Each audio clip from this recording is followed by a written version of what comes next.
Welcome to GoodKnit Kisses, Techniques and Tutorials. Hi, I'm Kristen. We're teaching techniques and tutorials at GoodKnit Kisses to help keep you in stitches.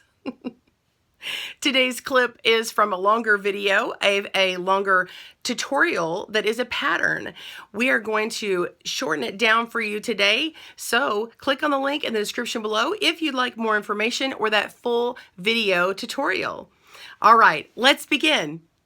So we've got our first stitch and our last stitch here. We want to get them close together, so we're going to go in the round.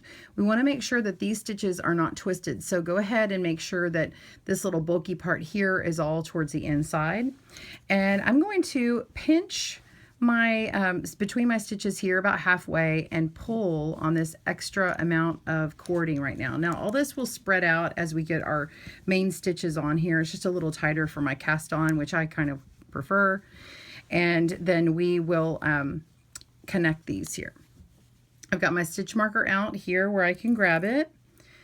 Okay, so I want to take my my stitches first and make sure that I haven't twisted anything, which I haven't. They're all together here.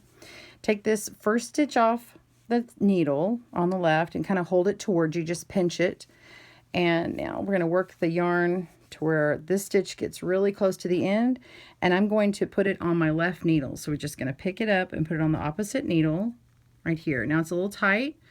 Make sure and hold it with another finger to get that on there. And now I have this little pinched area here. We're just going to pick that up with the opposite needle that it was on. So now we have our first and last stitch switched, and it's now joined in the round. Thanks for joining me on GoodKnit Kisses Technique Tutorials. Be sure to subscribe and also comment down below and tell me what techniques and stitches that you would like to see. Have a great day and happy knit and crochet.